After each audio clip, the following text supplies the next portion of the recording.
On the morning of April the 19th, 1775, about 700 British troops had been dispatched from Boston and were headed for the town of Concord.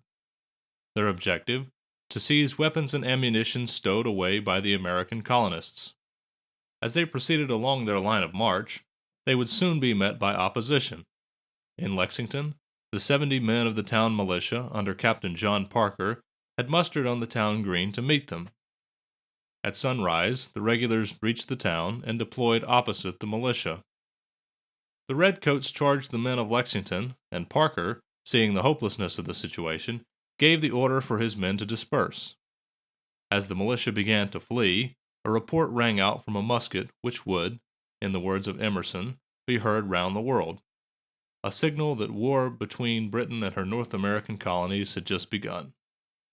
No one knows who, or from what side, the first shot of the Revolution was fired. But what caused the shot to be fired in the first place? Why had the American colonists been drilling in militias and storing weapons? How did a shooting war erupt between the colonies and the mother country? The conflict between the royal government and the American colonists had not begun overnight. A difference of opinion emerged between the two in the aftermath of the 7 Years' War. This conflict lasted from 1754 to 1763, and its North American theater, called the French and Indian War, had left the victorious British with significant territorial gains. The 1763 Treaty of Paris had ceded to Britain the territory of French Canada, Louisiana east of the Mississippi, and Spanish Florida. However, territorial gains weren't the only thing the British got out of the 7 Years' War. The conflict had been global in scale, and nearly a decade of fighting had left Britain with massive war debts. Financing the war laid a heavy burden upon the backs of Englishmen. Beer, tobacco, newspapers, sugar, paper, linen, advertisements, and even the number of windows in a man's house were all taxed. At war's end, a new tax was laid, this time an excise upon cider. The Prime Minister, John Stuart, Earl of Bute, had pushed for this new tax. The public outcry was immediate, especially in the cider counties. In Exeter, several thousand people formed a protest in the streets. In the midst of the procession, an effigy of Bute was hanged from a gallows paraded upon a cart. The image was ultimately set ablaze in a bonfire, much to the gratification of onlookers. Bute's premiership lasted less than a year, as he was heavily criticized for his handling of the peace negotiations between Britain and France and Spain. Many in Britain felt that the terms of the treaty had been too easy on their defeated enemies. The addition of the cider tax controversy led Bute to resign his office in early April of 1763, only 2 months after the signing of the treaty that ended the war. He was succeeded by a member of his ministry, First Lord of the Admiralty George Grenville. Grenville had not only to deal with the national debt from the 7 Years' War, but also the problem of funding the troops now necessary to secure Britain's considerable holdings in the New World. Bute had stationed 21 battalions in North America and the West Indies, and now they needed to be paid for.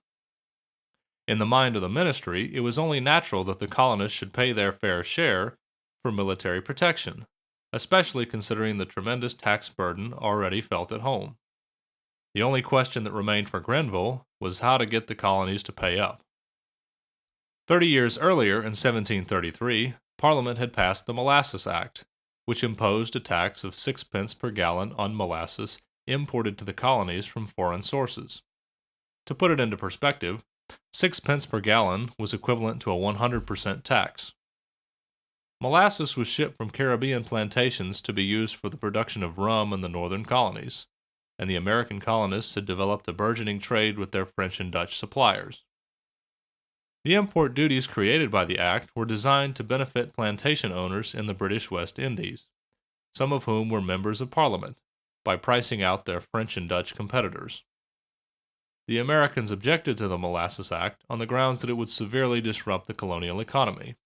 The British West Indian plantations could not, it was argued, supply molasses in sufficient quantities to meet the needs of the Americans. Moreover, Americans exported lumber, barrel staves, fish, beef, pork, bacon, and horses, among other things, to the French and Dutch West Indies. Many of these were barred from export to the mother country, and the colonies felt that they needed a market for their goods. Enforcement of the Molasses Act was lax. The going rate to bribe the Crown's custom officials was 1.5 pennies per gallon, 1/4 of the import duty. In this, the Grenville ministry saw an opportunity. The Lords of the Treasury felt that the sum of the revenues coming into Britain's coffers from its New World possessions was not of a magnitude which might be expected from them. The government made inquiry to the commissioners of the customs about how to increase these revenues. The commissioners replied that means should be taken to incentivize customs officials to enforce import duties by giving them, quote, a poundage out of their respective remittances, end quote, by making them take up residence in the colonies that they were regulating, and that more severe penalties be leveled for merchants guilty of smuggling. Additionally, they suggested that the tax on foreign imported goods, including molasses, be reduced.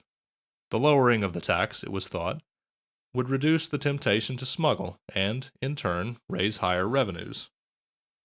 These suggestions were warmly received by the Lords of the Treasury, who instructed the customs officials to draft a bill for the purpose of implementing these ideas.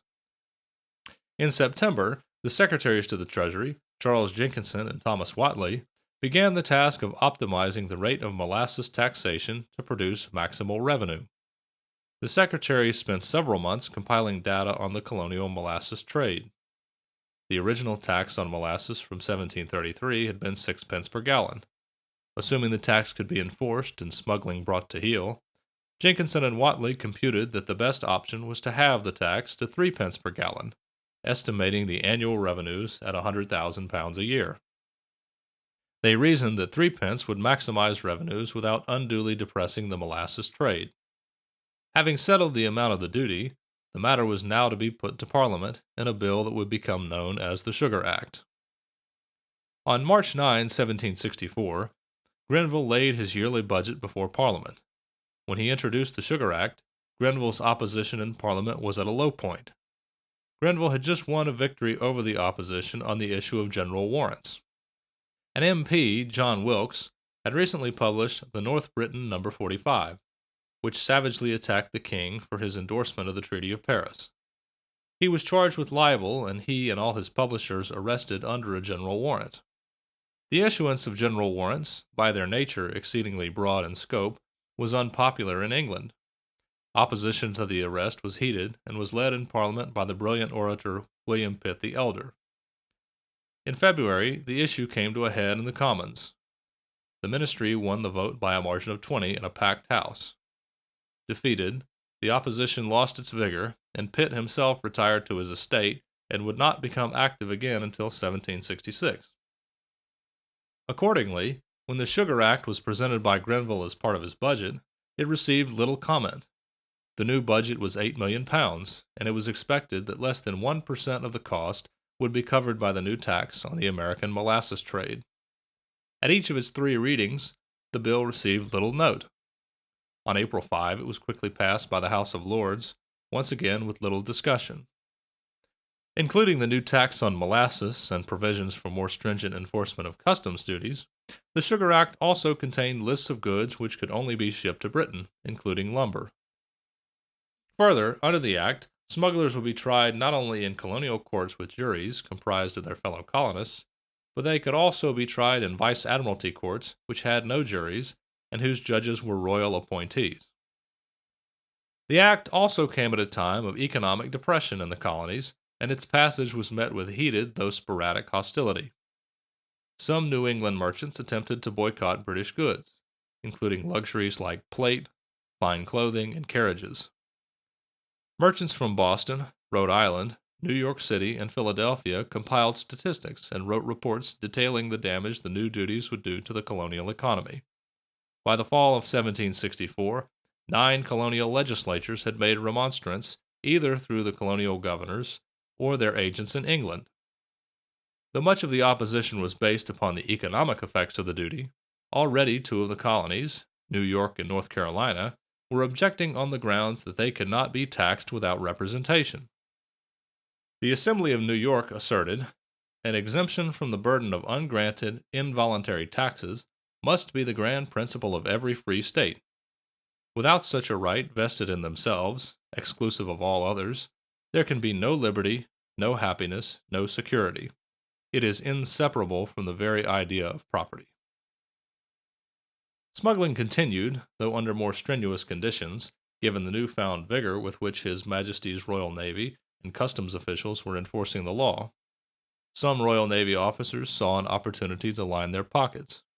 Illegal cargoes were sold off, with the Navy claiming its fair share of the prize money. Parliament had intended that only large ocean-going vessels be regulated by the Sugar Act. The Navy, however, took to seizing small boats and barges that plied the inland waters of colonial ports, who typically did not have papers detailing their cargoes. Colonial merchants resisted by stirring up mobs to harass naval press gangs and making sure that no pilots were available when a Royal Navy vessel came into port. There was also occasional violence. In one case, a Rhode Island sailor had been killed after he attacked a British lieutenant with an axe after his vessel had been boarded on suspicion of smuggling. At Newport, the schooner HMS St. John had been impressing men into service and had seized a vessel smuggling molasses, much to the irritation of the locals. To make matters worse, 3 of St. John's crew came ashore and stole pigs and chickens. The local sheriff rode out to the ship to arrest the thieves, but was prevented from boarding. When this was reported, Governor Stephen Hopkins and 2 members of the Rhode Island legislature gave the order that St. John be fired upon should she attempt to flee Newport Harbor. This she did late that afternoon, and sure enough, the guns of Fort George fired about 10 shots at a vessel of the Royal Navy. This incident occurred 11 years before the shot heard round the world at Lexington. It is remarkable to think that the American colonists, at least those of Rhode Island, would have the audacity to fire upon His Majesty's ships as early as 1764. Nevertheless, the passage of the Sugar Act was not yet enough to set the colonies totally ablaze in rebellion. The Americans still thought of themselves first as Englishmen, intent on defending their ancient English liberties. A statement of Samuel Adams is instructive of this point. Adams said, "It strikes our British privileges, which as we have never forfeited them, we hold in common with our fellow subjects who are natives of Britain. If taxes are laid upon us in any shape without our having a legal representation where they are laid, are we not reduced from character of free subjects to the miserable state of tributary slaves?" The political divide was not yet wide enough to split the colonies from the mother country. Precise ideas of the powers of Parliament versus those of the colonies had not firmly coalesced. Another decade of disagreement would need to follow before the split finally occurred. In the following episode, I will discuss the next and more serious of these disagreements, one which led to more organized and more widespread resistance, the Stamp Act.